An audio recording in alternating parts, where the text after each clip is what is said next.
दोस्तों बात करें यहाँ पर पीएचडी में नामांकन की बहुत बैठा के देख पा रहे हैं स्टेट यूनिवर्सिटी सभी के यहाँ पर राज्य के विश्वविद्यालयों में पीएचडी नामांकन में बात करेंगे 50% सीटें यहाँ पर यूजी नेट जेआरएफ के छात्रों के लिए आरक्षित होगी।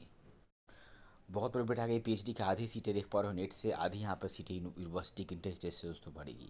बात करें राज्य के विश्वविद्यालयों में पीएचडी नामांकन में 50% जो सीटें हैं वो यूजीसी नेट जेआरएफ के छात्रों के लिए आरक्षित होगी, ध्यान दीजिएगा। और बाकी 50% सीटों के लिए यहाँ पर यूनिवर्सिटी अपना इंट्रेंस टेस्ट आयोजित करेगा। तो ये क्या है, तो बंटवारा दोस्तों हो गया। मान लो अगर 1000 सीटें हैं तो 500 सीटें पर होगा यूजीसी नेट वाले का, नेट जेआरएफ यहाँ पे के लिए रिजर्व कर दिया जाएगा और 50% सीटें आपका पीएचडी पैट एडमिशन टेस्ट होगा। समझ रहे हो ना, इस तरीके से होगा नामांकन। तो राजभवन के इस निर्देश के बाद देखो निर्देश आ गया यहाँ पर कि शेष 50% सीटों के लिए यूनिवर्सिटी अपना इंट्रेंस टेस्ट आप करा सकते हैं।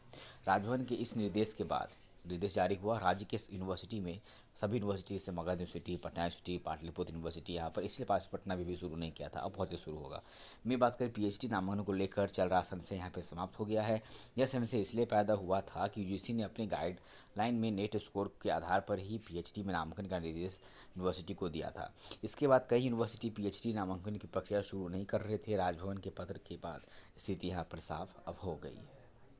अब यह जानकारी पूरी डिटेल आपको दोस्तों मैं देता हूँ। बात करें राज्य की यूनिवर्सिटी में, हमने के बताया यहाँ पे विश्वविद्यालयों में पीएचडी नामांकन के लिए दोस्तों यहाँ पे 50% सीटें यहाँ पर यूजी नेट जेआरएफ के लिए छात्रों के लिए रिजर्व रहेगी। वही 50% सीटों पर यूनिवर्सिटी अपना इंट्रेंस टेस्ट पीएचडी नामांकन टेस्ट कराएगा। राजभवन ने सोमवार को इस संबंध में लेटर जारी किया है। अब तक ऐसा देखा जा रहा था कि यूजीसी के द्वारा पीएचडी नामांकन में नेट स्कोर कार्ड का प्रयोग किए जाने के अधिसूचना के बाद से ही राज्य के विश्वविद्यालय राजभवन से दिशा निर्देश के इंतजाम में नामांकन प्रक्रिया शुरू नहीं कर पा रहे थे।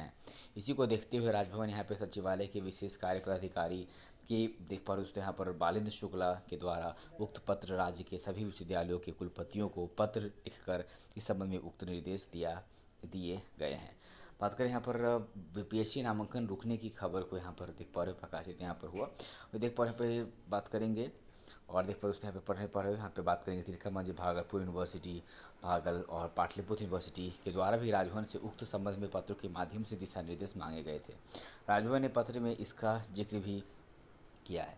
पत्र में लिखा है कि उक्त विश्वविद्यालयों से प्राप्त प्रस्ताव पर, तो देखो पास पटना ही भेजा था प्रस्ताव, यहाँ पर यूनिवर्सिटी परामर्श यहाँ पे समिति द्वारा प्रवेश प्रक्रिया को लेकर अनुशंसा की गई है।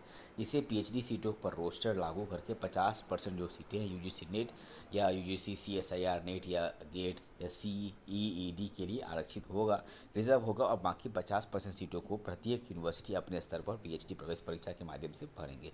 तो धांधली भी हो सकती है, अब देखिए क्या होता है। यदि किसी विषय विशेष में यूजीसी नेट या यूजीसी सीएसआईआर नेट या गेट या सीआईईडी अर्हता के छात्र उपलब्ध नहीं होते हैं तो इस श्रेणी के रिक्त सीटों को पीएचडी प्रवेश परीक्षा के मेरिट लिस्ट के आधार पर आरक्षण रोस्टर का पालन करते हुए भरा जाएगा। तो समझे 50% रिजर्व किया गया यूजीसी नेट के, अगर फिर भी उतने कैंडिडेट्स नहीं मिलेंगे तो सीट दोस्तों रोस्टर में जारी करके उसको फिर मिला दिया जाएगा। बात करें यहाँ पर आपका पीएचडी पैटेटिस एग्जाम यूनिवर्सिटी कराएगा तो उसमें नामांकन होगा। नामांकन में राज्य सरकार की आरक्षण नीति का अनिवार्य रूप पालन करने का भी दोस्तों नहीं आएगा, उसमें भी देखो आपका आरक्षण आपको दिया जाएगा। तो देखो समझो आखिर क्या है यूजीसी का नया नियम पीएचडी करने के लिए, ये ध्यान दीजिएगा। अगर आप भी पीएचडी करने के बारे में सोच रहे हो, पीजी कर लिए हो तो अब 3 कैटेगरी में बात करें दोस्तों जारी होगा नेट का स्कोर कार्ड। तीसरी कैटेगरी सिर्फ पीएचडी नामांकन के लिए ही होगी। नई शिक्षा नीति के अंतर्गत विश्वविद्यालय अनुदान आयोग यूजीसी ने नेट नेशनल एलिजिबिलिटी टेस्ट को लेकर नए गाइडलाइन जारी किए हैं। अब नेट की परीक्षा का स्कोर 3 अलग अलग कैटेगरी में जारी की जाएगी। तीसरी कैटेगरी सिर्फ पीएचडी नामांकन के लिए अलग से शामिल की गई है, जो ऑल इंडिया लेवल पर उच्च शिक्षण संस्थानों में पीएचडी एंट्रेंस टेस्ट के विकल्प के रूप में इस्तेमाल भी किया जा सकेगी। यूजीसी ने उच्च शिक्षण संस्थानों को निर्देश जारी किए हैं कि पीएचडी एंट्रेंस टेस्ट की जगह नेट स्कोर का पीएचडी नामांकन में इस्तेमाल यहाँ पर करें। तो देख पा दोस्तों पीएचडी एंट्रेंस टेस्ट की जगह यहाँ पर टीनेट का स्कोर पीएचडी में नामांकन के लिए इस्तेमाल किया जाएगा। वही शैक्षिक सत्र 24 से 25 से इसे लागू भी कर दिया गया है।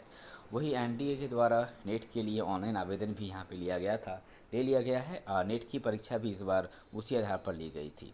इसमें स्नातक 4 वर्षीय सीबीसीएस के छात्रों को अपीलिंग में भी मौका दिया गया था, लेकिन परीक्षा होने के बाद उसे फिलहाल रद्द कर दिया गया है। नेट जून की परीक्षा अब अगस्त में ऑनलाइन वहाँ पे माध्यम से होना निर्धारित यहाँ पर किया गया है। तो ये आपने देखा पढ़ा दोस्तों पीएचडी नामांकन बहुत बड़े स्टेट यूनिवर्सिटी की तरफ से। अब दोस्तों नामांकन के लिए यहाँ पर इस तरीके से नामांकन प्रक्रिया अपनाई जाएगी। ये थी फिलहाल अपडेट। अब इस तरह का वीडियो पसंद आया तो इस तरह का मेरे चैनल से बने रहना, और भी जैसे नामांकन प्रक्रिया शुरू होती है यहाँ पे सारे स्टेट यूनिवर्सिटी द्वारा संचालित वीडियो हमारे चैनल पर देखने को मिलेंगे। तो आज के इस वीडियो में इतना ही, मिलते हैं अपने अगले वीडियो में। तब तक जय हिंद, वंदे मातरम।